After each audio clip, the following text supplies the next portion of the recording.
Amalawi asana. Ine maripota stores. Chitetezo cha dziko ndi chinthu chofunika kwambiri kumtundu wa Malawi. Komanso ndi chida chimene chimathandiza kuwesa chitukuko mdziko. Komanso ndi chitukuko chimene chimateteza dziko kuti likhale mu umodzi. Palibe dziko limene lingapite kutsogolo kopanda chitetezo cha dziko. Kotero kwefe ntchito yathu kuonetsetsa kuti chitetezo cha dziko chikutsatiridwa kutsata malamulo komanso kudzera makoti athu.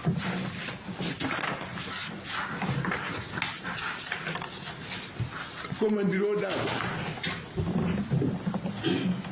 ndikufuna kuti tidziwe magwiritsidwe ntchito amawawa.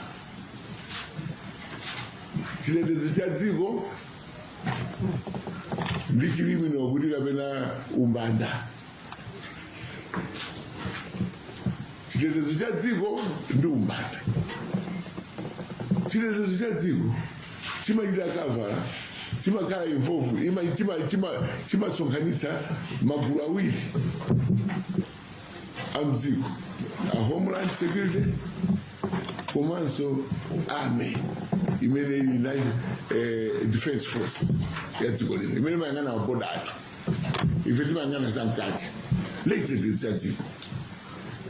Koma umbanda ukatyali kapena zoti winake kufuna kuphawo choyoti akangana malingana ndi nkhani ya mowa kapena nasula chamba kapena wafuna kumbera munthuyo, zimenezo zimakhudzana ndi umbanda umene ukhala woti umapezeka pamalo ochepa ngati mmene sechikira kunoko mulilongwe kapena Chisi. Sizikupangira dziko lonse kuti dziko lonse lawonongeka. Ayi, kotero tikamamva muna kuti dziko lonse lawonongeka choyoti zachitika kulilongwe ndi kuchisi, tikuona kuti pene pomwe mulakwitsa. Chwa kuchisi kuli apolisi, kuchisi kuli selo, kuchisi kuli prison, kulilongwe kuli prison, kulanda ku prison. Kuyembekezera kuti zinthu zimene zitha kuchitika chikapokhala anthu ambiri. Sungayembekezera anthu angakhale ndi mtendere izonse. Kulibe dziko limenelo. Pa dziko lapansi pano kulibe. Mupita ku Zambia mukapeza anthu ena awagwira. Awuli chitetezo chili bwino koma anaphansawo. Pita ku Tanzania mukapeza anthu ena awagwira ali prison tu anaphansawo. Koma zimadabwitsa kuti zikachitika choncho mayankhulidwe akamakhala kuti chitetezo cha dziko sichili bwino. Momoti agwira mbanda zimene zapha anthu kulilongwe, agwira mbanda zimene zapha anthu kuchisi.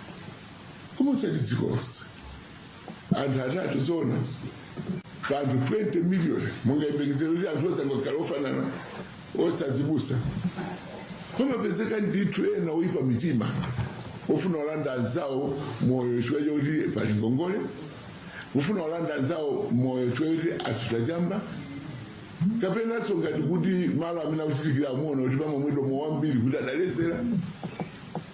Choti mayembekezera kuti munthu akakhala chovuta kapena kukangana ndi munthu sungayendetse galimoto mukapita kuchire mukataniko osapita kumene kuli anthu kuti akuthandizeni ngati pali chovuta. Lezi zimene zizitukunena kuti tisiyanitse pakati pa umbanda umene umachitika mdziko ndi national security imene ili chitetezo cha dziko lonse. Muno muli bata ndi mtendere, muno anthu akuyenda mwa mtendere. Ingakhale niyo mareporters palibe apapo wamenyedwa kapena waphedwa mukuchita ripoti chifukwa muli ndi mtendere, muli ndi chitetezo. Kana voti inonso mwaphedwa awosaphedwa ine ndaphedwa awandaphedwa kana chitetezo chafuta. Ndiye pafuna tichite pilu kwa Malawi wonse kuti mukamva munthu wina akachita za umbanda pena pake wapha munthu pena pake muuzeni abwere, muuzeni mubwere polisi kuti tikuthandizeni. Nkhani imene yachitika dzanali ngati yambe ndi nkhani ya internet. Pa internet social media pakutuluka nkhani zabwino komanso pakutuluka nkhani zoyipa zabodza. komanso ena kumafalisa nkhani zabodza alibe umboni ena akumafalisa nkhani zona ali ndi umboni instant yapangika miezi ibiri yapitayo kuphatikizapo ndi zimene zachitika dzulo zoziziswasi pamene anthu matupi awiri tupi limodzi lapezeka mpikapo kwera 15 komanso padatuka nkhani yoti wina waphedwa mugamoto ya SUV ku 47 komanso ndinatiso ndi nkhani zina zidatuluka zonena kuti kwera 25 wina akogulitsa nkhuku waphedwa kankuchisi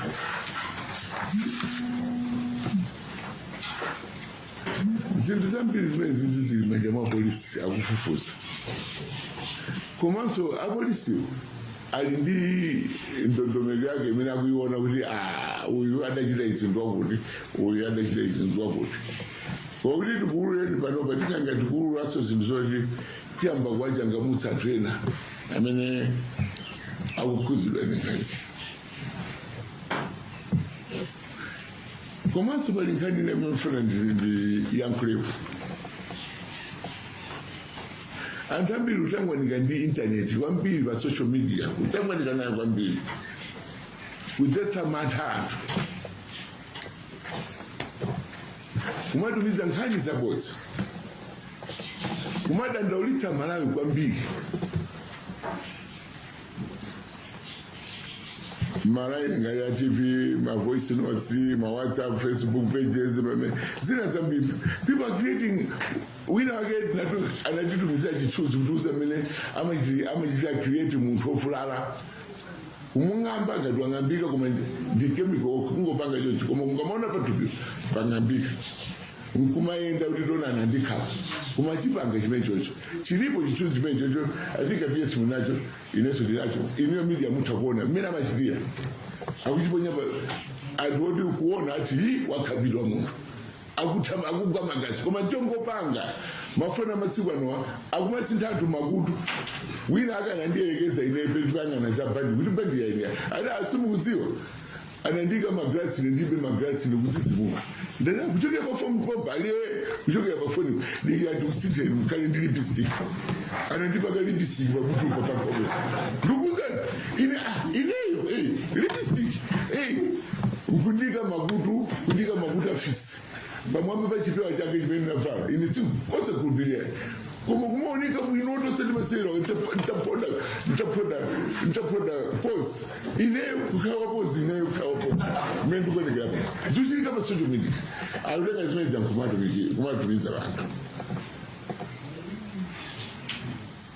ine nakumana ndi muli posedwapo akundilenga kundikana pabandi ine ngakhale ndina mazopatsa muli is a businessman munthu wamkulu kwambiri andi ndalama zopsa ndine nkalenga ndalama zomangana pabandi kupatsa muli zona osaluka nakhadzi makatoni oti tipatse muli twedi ndi munthu wa ndalama kale kuti ize chipongwe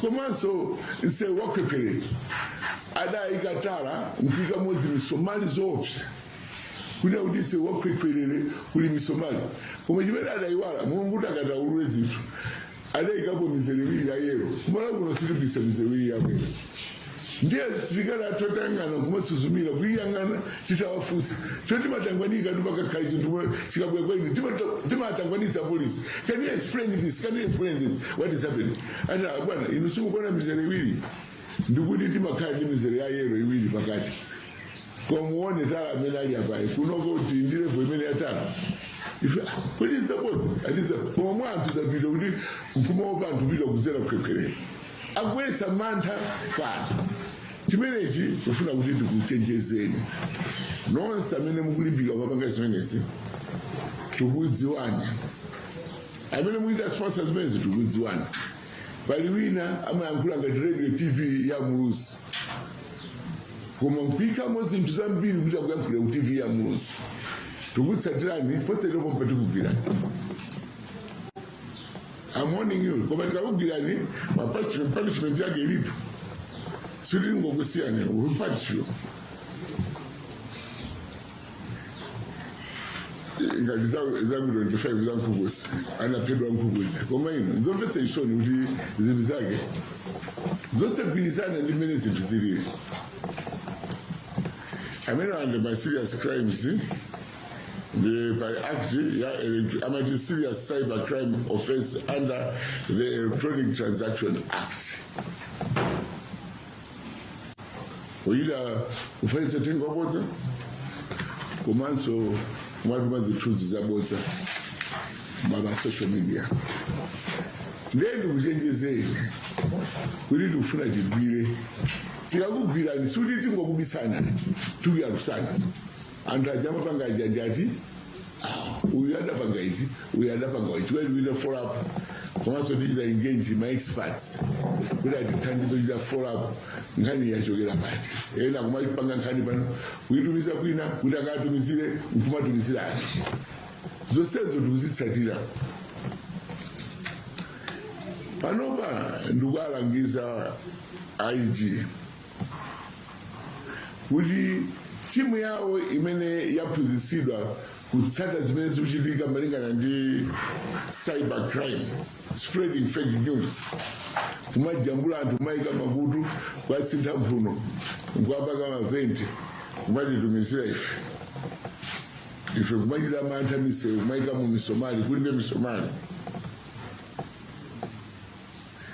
tiranu lichero ndipo tufuna tikonzekere mokwana taitana zathu amayikwena kuti abwere azatithandize mmene amagwira anthu amenewa komanso posedwa pomwe zichitika dziko lino ndi dziko la mtendere tofuna mtendere ndi bata apresident akuyesesa kuti dziko lino mukhale mtendere kuti chitukuko chipite patsogolo ngoba anthu ena osafunira bwino za dziko lino amene akuchita spread fake news ndicho linga choti agwetse boma koma tikakugwira ndi mlandu woti tikakupaka usadandaule ukuziputa wekha then upemphani siyani zimenezo komanso inunso anthu ena mukalandira katundu ngati ameneyo musatumizira anzanu chukati kakugwira sungane kuti adantumizira uje ndenda atumizira uje chukaifeyo line yathu ikagwira yagwira kuti ndinu amene mpanga zimenezo